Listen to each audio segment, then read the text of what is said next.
Boa tarde. Se puder, Paula, começar com o slide 2, depois eu vou te pedir para voltar com o título. Bom, eu tive aqui hoje de manhã, já mencionei, não é, que não pude estar num seminário como esse, agradeço já o convite, seminário de discussão e de aprofundamento do tema. Eu gostaria de ter ouvido as mesas de ontem, mas, quando veio o convite, já estava envolvida com uma banca em Belo Horizonte, justamente sobre também um tema próximo a esse, que é o caso das ocupações de moradia Isidora, defesa da Júlia Franzoni, na Faculdade de Direito em Minas Gerais. Já antecipei um pouco que eu ia começar hoje, mas, como nem todo mundo aqui estava de manhã, né, com essa pequena homenagem a duas figuras com as quais eu convivi bastante durante esse processo de estudo da Operação Urbana Água Espraiada, a qual eu vou me referir mais especificamente, de forma mais geral, às operações urbanas em São Paulo, que são a Mariana Lucy Martins, que é uma moradora do que a gente, na época, conhecia como Favela Jardim Edith, na época de 1995, quando eu estava desenvolvendo esse trabalho, com a orientação da Hermínia Maricato, que está ali passando na frente. E a Mariana foi uma das moradoras que resistiu mais até o final o processo de expulsão da população que morava naquela região há muitos anos, que morava lá antes deste processo que a Leda já explicou, que não se trata de uma valorização, não se trata ali de produção de valor, mas de um processo que envolve vários mecanismos, de captura de rendas e de especulação. Uma população que tentou se organizar, mas que foi bastante ameaçada por várias modalidades, com tentativas de cooptação, etc., e que teve muita dificuldade de manter a sua organização coletiva, acabou sendo desmobilizada, mas que tentou fazer isso.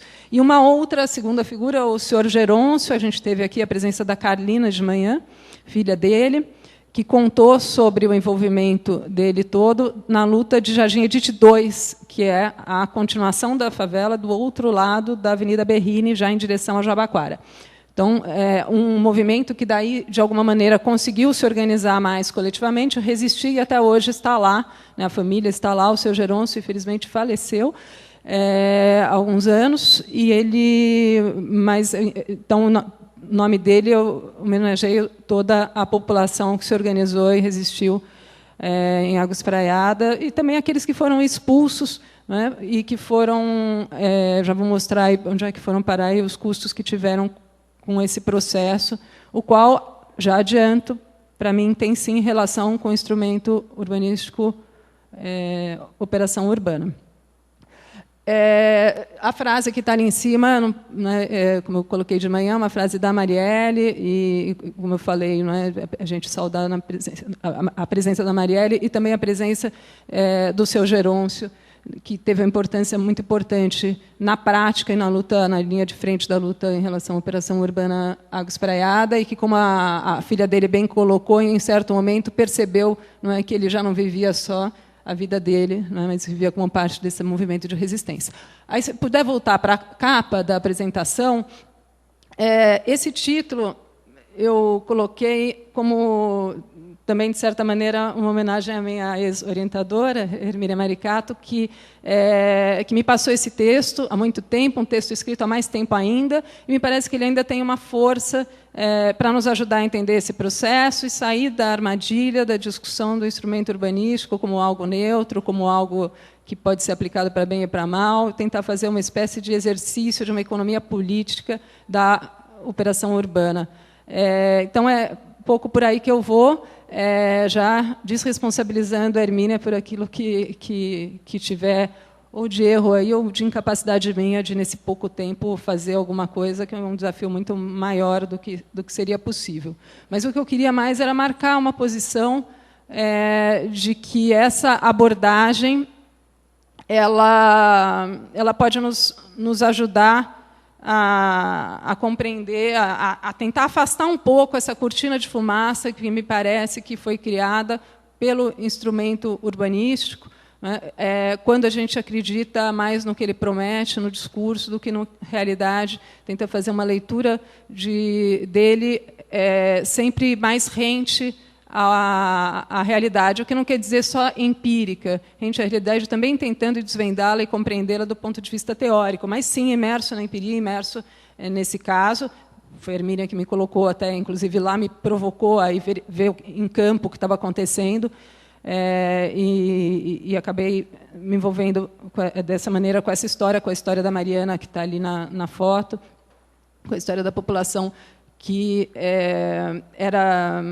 sentia os efeitos já do começo desse processo.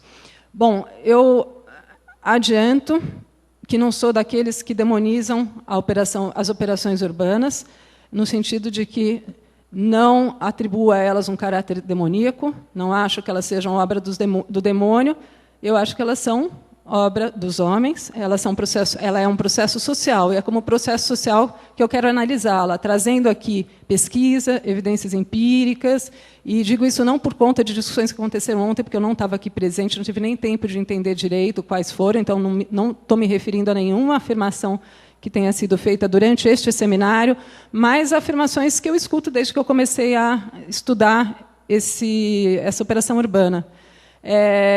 Um pouco por culpa da Hermínia, mas não só, não é? Também porque os movimentos de resistência à Operação Urbana Faria Lima estiveram aqui na FAO, eu estava no Grêmio na época, nos procuraram e com isso eu passei a participar das audiências públicas e a ver um pouco por dentro ali o que eram os conflitos. Trabalhei no escritório do professor Cândido Costa,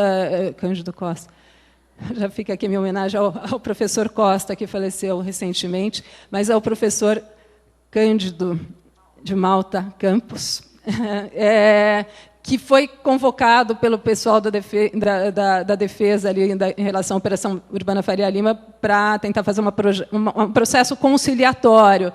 E essa possibilidade ou não de uma conciliação foi algo que, a partir daí, eu discuti muito com o Cândido, divergi muito em relação a ele, mas também aprendi com essas divergências. Então, foi nesse momento, por conta dessas duas operações urbanas e do estudo, não é, dessas duas operações urbanas, que eu desenvolvi algumas críticas, como eu insisto, não porque acho que elas sejam obra do demônio, mas porque as evidências que eu fui encontrando no caminho, não tinha nenhum motivo para isso, muito pelo contrário. Na FAO, a operação urbana era apresentada a nós como uma espécie de fórmula mágica, a parceria público-privada resolveria todos os problemas de financiamento da cidade, modernização da infraestrutura, poderíamos fazer desenho urbano, não é? Então, tinha tudo para acreditar nisso. A gente estava no contexto da crise fiscal do Estado, não é? Arquitetos querem enfrentar os problemas da cidade, da sociedade, e então a operação urbana era apresentada assim, não é? Foi realmente no campo, na pesquisa, nos documentos, nos dados, na leitura de documentos da SEMPLA, de leituras de jornal, de uma série de evidências que não querem dizer, evidentemente, que eu esteja certa, né? Só querem dizer que, de alguma maneira, tem uma busca aí por um rigor e uma abertura para debater e para rever a minha própria posição, mas sempre a partir desses dados. Bom, eu acredito que essa leitura, nos moldes do que está aí no título, nos permitem tentar observar quais são os ganhos que são obtidos ali, por meio de uma combinação de modalidades de apropriação da riqueza, por meio de ganhos extraeconômicos, no sentido de ganhos obtidos mediante violência, mediante processos de expropriação, de despossessão de terras, no caso, a expulsão dos moradores das favelas, por exemplo, algo próximo, que seria uma operação de acumulação primitiva, ou acumulação por despossessão, nos termos que o Harvey recoloca o debate clássico sobre o tema. E também, sim, por que não, como disse o arquiteto Demétrio de manhã, com uma boa dose de maldade, que é uma maldade que acho que a sociologia tenta, de alguma forma, dar conta e discutir. O Florestan Fernandes talvez seja um dos autores que mais tentou fazer isso, entender por que essa intolerância dos ricos e também defender daí a intransigência dos pobres em relação à violência que lhe é impingida. Então, sim, acho que há coisas que nem os ganhos econômicos de todos os tipos são capazes de explicar do que é feito lá. Mas vamos tentar trazer um pouquinho dessa história. Pode passar, por favor, Paula? Que não vai aqui. perdida. Eu estou com os mesmos slides aqui, tá? Por isso que eu vou passar aqui se a coisa funciona. Bom, nessa perspectiva de entender, situar a operação urbana no tempo, no espaço, na nossa sociedade, na sociedade brasileira, numa cidade periférica, uma metrópole na periferia do capitalismo, né, o título do livro da Hermínia, que estava escrevendo, acho que naquela época, né, eu tinha acabado de publicar. A gente percebe que, e tentar olhar os conflitos que acontecem na produção do meio ambiente construído.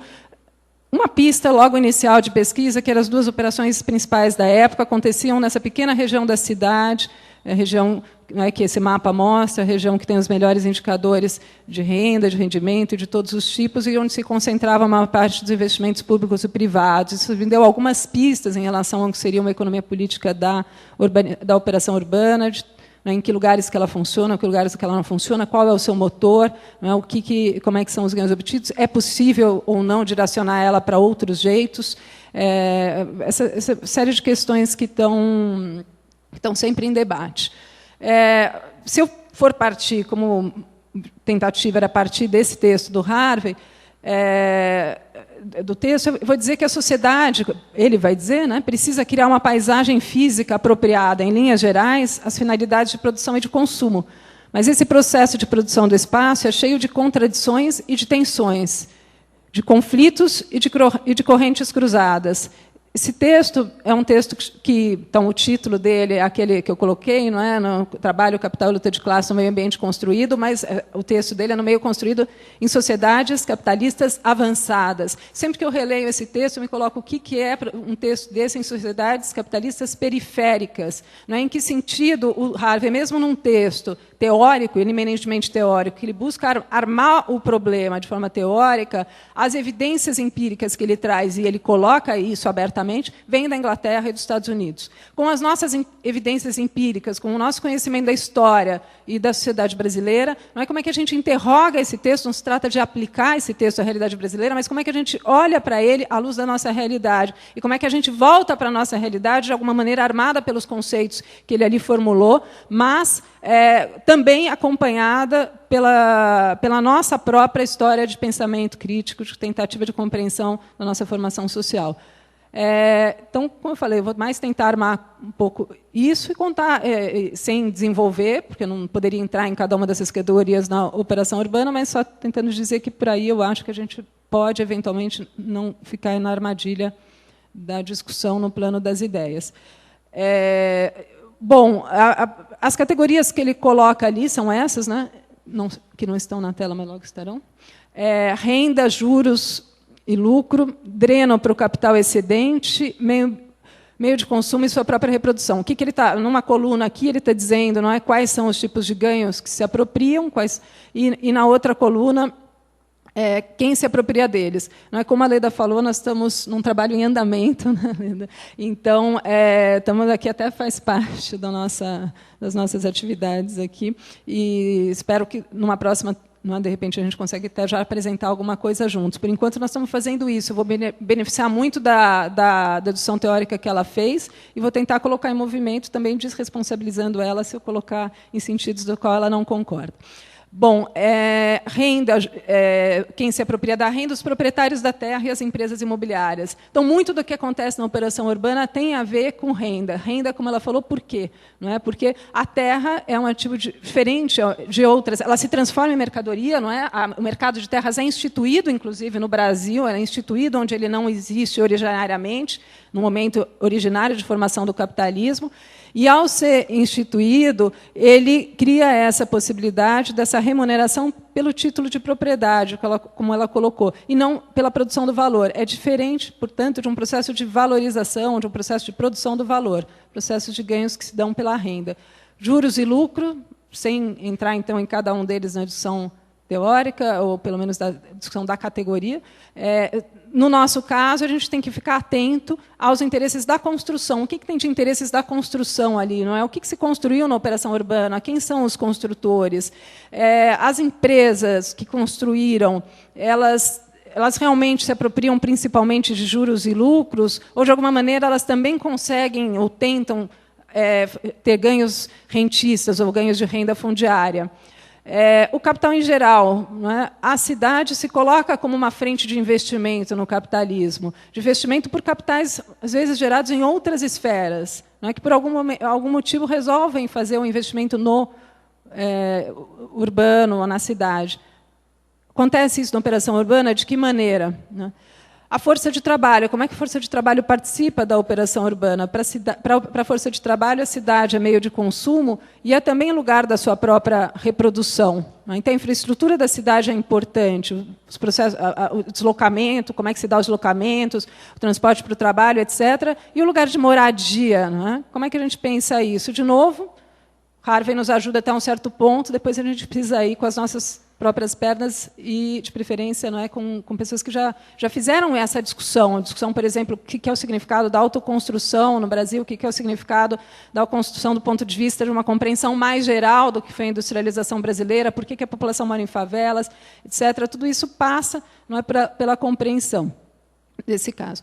Bom, a necessidade desses elementos coloca, vai dizer o Harvey, de novo para ficar no exercício, coloca o trabalho numa posição antagônica, esse aí mesmo, à propriedade da terra e da apropriação da renda, assim como os interesses da construção. A partir dessa ideia muito geral, você vai falar, mas é muito esquemático, né? Os trabalhadores sempre opostos aos interesses da renda da terra, ele vai fazer uma série de combinações possíveis de conflitos e coalizões. Então, o texto mais dá uma certa estrutura na qual a gente pode se movimentar do que uma resposta para como é que esses conflitos acontecem. Como é que esses conflitos acontecem e qual é a participação do Estado nisso, é algo que ele evidencia. Né? O capital, frequentemente, convoca o Estado, ou intervém por meio do Estado, com um grau de autonomia que ele tem ou não, mas, de alguma maneira, a partir do Estado. Cabe a nós ver como é que isso aconteceu lá. E, no caso da Operação Urbana Água Espraiada, isso começa com a prefeitura fazendo um gigantesco processo de expulsão dessa população, que, como a Mariana Lucy Martins, que eu coloquei lá, morava lá há muito tempo. E por que morava lá? A Carolina colocou claramente hoje de manhã, como uma moradora, não é filha do seu Gerônimo que eu falei, porque não tinha outro lugar. Não tinha outro lugar e, como diz a Hermínia, também não há como desaparecer no fim da jornada de trabalho, não é? Porque essa tolerância que ela fala, não é, em relação à informalidade, em relação à cidade clandestina, uma série de questões que vão além daquilo que está no texto do Harvey, que não está preocupado com a informalidade, porque não era, naquele momento, pelo menos, um problema dos países capitalistas avançados. No que eles nos seguem, passa a ser, em certa medida, mas até aquele momento, não. Então, uma operação muito violenta de expulsão antes da operação urbana ser aprovada, mas em nome já da operação. Bom, a operação urbana, me disse a Malu que todos aqui já estão familiarizados com o que é a operação urbana. A gente parte daí. Eu já adianto que eu vou colocar algumas referências de textos no final, porque não é, a gente sabe que, de qualquer maneira, é difícil lidar com essa situação, de gente que, naturalmente, tem mais acúmulo nesse tema ou menos. Então, eu vou colocar lá os textos, o que for de esquemático, de muito corrido aqui, de alguma maneira, estão em alguns deles, outras coisas não estão em texto nenhum, porque eu estou arriscando aqui algumas tentativas diferentes de abordagem desse problema. Esse processo, então, acontece com a expulsão de uma série de moradores de uma série de favela, um motor que move gente como se fosse entulho, que remove, aí já é uma provocação com o uso que a gente mesmo faz, remoção, não é? É um tema utilizado, de alguma maneira, transforma em objetos os sujeitos desse processo, e a gente, sem perceber, a gente acaba reproduzindo essa visão que se coloca para essa população, porque, de outro lado, como entender que uma população desse tamanho seja expulsa de uma hora para outra com esse grau de violência? Acho que essas são questões que a gente naturaliza tanto que isso possa acontecer, que a gente deixa de se perguntar. E um deles é isso, não é? Porque é tratado como entulho, é tratado como algo que pode ser removido, tirado da frente. Ocorre que, no capitalismo periférico, a força de trabalho é remunerada a níveis baixos, que alguns chamam de superexploração, E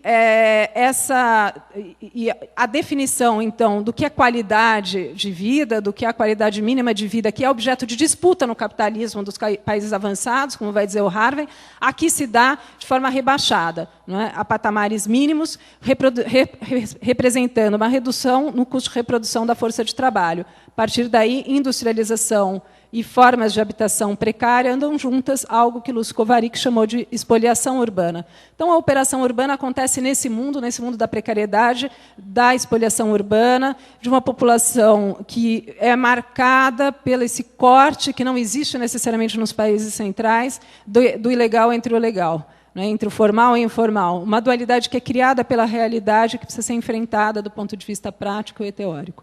Essa desigualdade ela é muito maior do que aquela nos países de origem, que esse tipo de modelo é criado, e nunca, a gente, acredito, pode ler o texto de qualquer lei sem pensar nisso, sem pensar na característica fundante aí da nossa sociedade, que é níveis absurdos de desigualdade, que geram processos de segregação. Não há como pensar as cidades brasileiras sem olhar para o processo de segregação, algo que o Flávio Vilaça, já referido aqui hoje de manhã, fez no seu livro O Espaço Interurbano no Brasil, em outros textos. Eu só armei para exercício meu, e acho que não apaguei do slide, alguns slides em que eu voltava essas categorias da lei, da renda da terra, só vou ler os títulos: especulação, mais-valia, capital fictício, terra como ativo financeiro e financiarização, finalmente. Ela, felizmente, já falou sobre tudo isso. E eu tenho quanto tempo? Então, eu vou direto para o final dessa discussão aqui, do ponto de vista da financiarização. É uma frase que está ali no texto que eu estou escrevendo junto com a Leda, uma frase escrita na versão inicial que ela me apresentou. Quais as consequências, então, sobre esse mercado da financiarização, como questioné, da disseminação profunda e geral das características do capital portador de juros no sistema como um todo, movimento que começa a se desenhar a partir dos inícios dos anos 80 e que se encontra hoje plenamente consolidado. Não é? Então, isso aqui é só uma promessa, tá? Eu não vou responder essa pergunta hoje, de que estamos trabalhando nesse sentido, né? Hoje, o que eu vou tentar fazer é relacionar isso já com a operação urbana. Água espraiada. Dizendo que, de um lado, como ela falou, essas características daquilo que se está chamando aqui de financiarizado são inerentes à terra como mercadoria fictícia e à terra como capital fictício. São inerentes no sentido de que a terra inerentemente tem dimensões especulativas. A própria definição do preço da terra ela diz respeito a expectativas em relação à apropriação de rendas futuras. No entanto, aqui a gente tem outras camadas, não sei se a gente pode pensar assim, não é? Outras camadas de especulação e outras camadas de ganhos rentistas nesse processo. A operação urbana, como é que ela acontece? Frequentemente, é sobre um perímetro de uma região da cidade, como eu tentei mostrar, quase sempre já em região de algum interesse imobiliário. Quando não é em região de interesse imobiliário, ela exige um grau ainda maior de investimentos iniciais para transformar aquela região numa região atrativa. Eu escrevi um texto que chama Uma Ponte para Especulação, né? Era nos dois sentidos: especulação no sentido de pensar sobre a ponte, de pensar sobre o processo, e ela como elemento desse processo especulativo, porque a própria construção da ponte estaiada foi anunciada, e não se trata aqui de ninguém, né, tentando interpretar, mas foi anunciada pela prefeitura como um chamariz para o mercado imobiliário, como uma obra pública que tornaria mais atrativa aquela região, que aumenta as expectativas em relação aos ganhos que podem ser obtidos lá. E esse tipo de obra é chamada, pela própria literatura normativa, defensora, apologeta das operações urbanas, como essa necessidade de desencadear um processo ali de atração de investimentos. Esse processo seria benéfico no sentido de que os investidores, ao pagar pela construção de potencial construtivo adicional em relação ao que era permitido antes, vão contribuir para a melhoria daquela região. antes em qualquer região da cidade, depois do Estatuto da Cidade, só naquela região, o que é um certo paradoxo, porque o Estatuto da Cidade acentuou, nesse sentido, o caráter, o que eu vou chamar de uma espécie de ciclo vicioso desse processo. Ciclo vicioso porque precisa, de certa maneira, já estar numa região de um certo interesse imobiliário. Exige, frequentemente, investimentos adicionais do Estado, que podem acontecer ou não, no caso, em geral, acontecem, porque depois da emissão do CEPAC, você precisa emitir, inclusive, fazer um prospecto dizendo o que o Estado vai fazer ali. Né? Então, eles não estão brincando quando estão fazendo um ativo lastreado nesse processo de valorização imobiliária. Então, há um compromisso do Estado de investir naquela região. Se ele não investe naquela região, e a partir do momento em que a outorga onerosa foi transformada em CEPACs, os CEPACs perdem em preço e perdem em possibilidade, porque eles são só potencialidade, eles não são ainda, acredito eu, um mercado secundário, mas perdem em potencialidade de construção de um mercado secundário, porque há uma desconfiança em relação a eles. Então, o Estado passa a ser obrigado a não só fazer esses investimentos iniciais, como manter o ciclo de altas expectativas em relação aos ganhos que são obtidos naquela região. Então, o que a gente vê nos processos acontecer é exatamente isso. É a construção de avenidas, a construção da ponte como esse chamariz no mercado imobiliário. E o próprio senhor Gerôncio, eu me lembro dele me contar duas coisas importantes. Uma é como dizer, bom, mas tudo bem, você pode fazer isso, e depende do desenho urbano da operação, depende do que você define. Você pode falar, vou investir em habitação social, então faça uma espécie de operação Robin Hood, captura a outorga onerosa e investe em habitação social. O que aconteceu? Operação Urbana Água Espraiada, governo Marta Suplicy, na época, já tinha passado por vários outros. A operação, o texto provisório é mandado à Câmara e não tinham as inúmeras favelas que ainda estavam lá, não estavam demarcadas como ZEIs. O movimento social pega lá a sua Kombi, literalmente, né, o seu guia, vai, demarca, procura demarcar todas as ZEIs, em todas as favelas que estão lá em ZEIs. Esse projeto é refeito, reenviado à Câmara. O senhor Gerôncio telefona e fala as ZEIs foram apagadas do mapa. Isso aconteceu várias vezes. Né? Na teimosia dele, o Jardim Edite permanece como uma zona especial de interesse social, né, para a construção de habitação social. Por que as ZEIs são apagadas do mapa? Elas são compatíveis mesmo com a operação urbana? A operação urbana pode ter esse caráter Robin Hood? Não é? Por que os moradores, como foi dito hoje de manhã, não é? Por que os moradores de classe média do lado não querem a operação urbana? É só por causa da intolerância deles em relação aos pobres? Tem esse elemento. Moraram lá o tempo todo desse jeito, inclusive se beneficiam disso. São os empregados domésticos, são os jardineiros, são os sufigias do guarda, são os motoristas dos prédios da Berrine. Né? Porque tem esse elemento, mas tem também a preocupação com o preço do seu próprio imóvel. Então, e do ponto de vista do mercado imobiliário, tem a preocupação da conformação de uma área socialmente mais homogênea, dentro dessa disputa por apropriações de renda e da lógica da especulação, é uma região mais favorável aos investimentos imobiliários. Então, por uma série de motivos, e aí, na prática, a Malu conhece bem essa história, né? As ZEIs eram frequentemente apagadas, até que a operação urbana foi aprovada, em 28, se não estiver errado, 28 de dezembro, às 4 ou 5 da manhã, na Câmara Municipal de São Paulo. Então, vocês podem imaginar pelo horário e pela data, um processo muito democrático.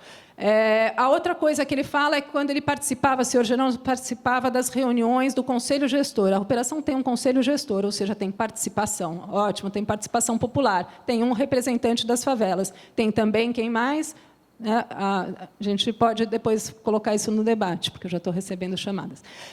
E o senhor Gerôncio vai na reunião como representante dos moradores da favela e fala, olha, nós estamos aqui há não sei quantos anos, há muitos anos a essa altura, pode passar o slide que mostra isso, e nenhuma habitação, essa é a ideia do chamariz, o processo da expulsão, construção de uma região homogênea. Aqui é o barraco da Mariana, que eu coloquei no começo, sendo demolido, a ponte para especulação construída. Tudo isso aconteceu, e até esse momento a população foi expulsa, a população foi parar. No próximo, pode passar? na região dos mananciais, uma parcela dela na região dos mananciais, evidenciando essas conexões entre legal e ilegal na prática. E tudo isso aconteceu e nenhuma habitação social tinha sido feita. Nisso, o seu Gerôncio questiona, no meio desse processo, não no final disso, ele questiona por que não são feitas as habitações sociais. Ele fala, olha, acho que você não entendeu como funciona a operação urbana. E, em tom professoral, o representante da prefeitura diz, precisa primeiro construir a ponte. A ponte não estava nem prevista no começo dessa história, não é? A ponte veio depois. Precisa primeiro construir a ponte para que ela seja um chamariz para atrair os investidores, para arrecadar esses recursos, para daí construir a habitação. Então, acho que, para quem não tinha entendido ainda do que se trata, é isso que eu dizia, não é? Um motor que move esse processo é a própria especulação com o preço da terra e as possibilidades de obter ganhos de tipo rentistas. Então, para concluir essa imagem, não é? A ponte sendo inaugurada e, na época, nenhuma habitação social, nem tudo é dominado pelo capital, e nós temos lutas, sim, de resistência, e as lutas de resistência só apenas confirmam isso, e acho que o pessoal da Defensoria Pública pode dizer melhor do que eu, todas as etapas que foram necessárias, a Karina falou sobre isso, todos os acordos que foram descumpridos, tudo que foi preciso para construir algumas poucas unidades habitacionais nessa região. Pode seguir. As lutas de resistência e a desproporção gigantesca, então, entre os recursos que foram capturados e aplicados nas obras de interesse imobiliário e em habitação social. Eu não acho que isso seja ao acaso, eu acho que tem, sim, que examinar a conjuntura de cada um desses momentos históricos, mas temos também que analisar o que tem de linha de continuidade nesse processo. Não é? Por que não se constrói aqui aquilo que o Maluf disse que construiu no dia da inauguração? Eu estava lá vendo, não é? Ao mesmo tempo que estava sendo derrubado o barraco da Mariana, ele estava lá, dizendo que construiu uma cidade lá para 50 mil pessoas. Por que não se construiu uma cidade para 50 mil pessoas dentro da operação urbana Água Espraiada? Isso era compatível com os tipos de ganhos que se previam ali? Isso era compatível com a própria lógica de funcionamento do instrumento? Ou, não é, como eles explicaram lá para o seu Gerôncio, não é assim que as coisas funcionam quando você aprova esse instrumento urbanístico. Pode seguir só para eu finalizar. Então, esse aí é o seu Gerôncio dentro do apartamento. Pode seguir.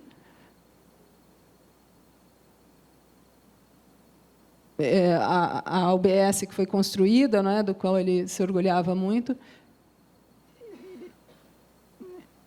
E é isso. Como eu falei, não é uma parte, na verdade, eu mais tentei anunciar um pouco uma espécie de método de olhar para esse problema a partir de um texto do David Harvey, que foi publicado na revista Espaço Debates em 82, traduzido pelo Flávio Vilaça, não é, me indicado aí pela Hermínia, só para dizer um pouco das fontes. Tentei fazer um exercício de olhar, não é, o que é essa luta de classes no meio ambiente construído, como é que ela se configura, como é que essa luta a própria produção do meio ambiente construído, como vai dizer o Harvey, tem suas próprias formas de contradição, e como essas contradições específicas da produção dessa paisagem física que se adequa, mas não se adequa perfeitamente ao capitalismo, ou ao capital em geral, ela gera todo tipo de disputas internas, não é? E tentei olhar para um caso específico no qual essas disputas acontecem, no qual essa luta aconteceu, e ver que o instrumento urbanístico de cooperação urbana é parte desse processo. Ele não é o demônio, ele não é demonizado por mim, mas ele é uma parte desse processo, a sua própria formulação faz parte dessa história, a forma como ele está escrito faz parte dessa história, e o desenrolar dos acontecimentos tem a ver com a maneira como ele está assim formulado. Não acredito eu na existência de uma neutralidade da técnica, acho que isso é um debate já bastante avançado, inclusive em outras áreas do conhecimento, numa neutralidade da forma jurídica. E, então, a tentativa é de, pelo menos por algum momento, curto no tempo, mostrar o avesso desse cartão postal da nossa cidade e mostrar como é que a ponte, como é que a espetacularização desses espaços, e também mostrar como uma certa modalidade do planejamento urbano acaba por silenciar a derrota da maior parte da população, nesse caso, e uma operação gigantesca de transferência de renda e de riqueza que aconteceu e que continua acontecendo naquela região da cidade. Obrigada, desculpa.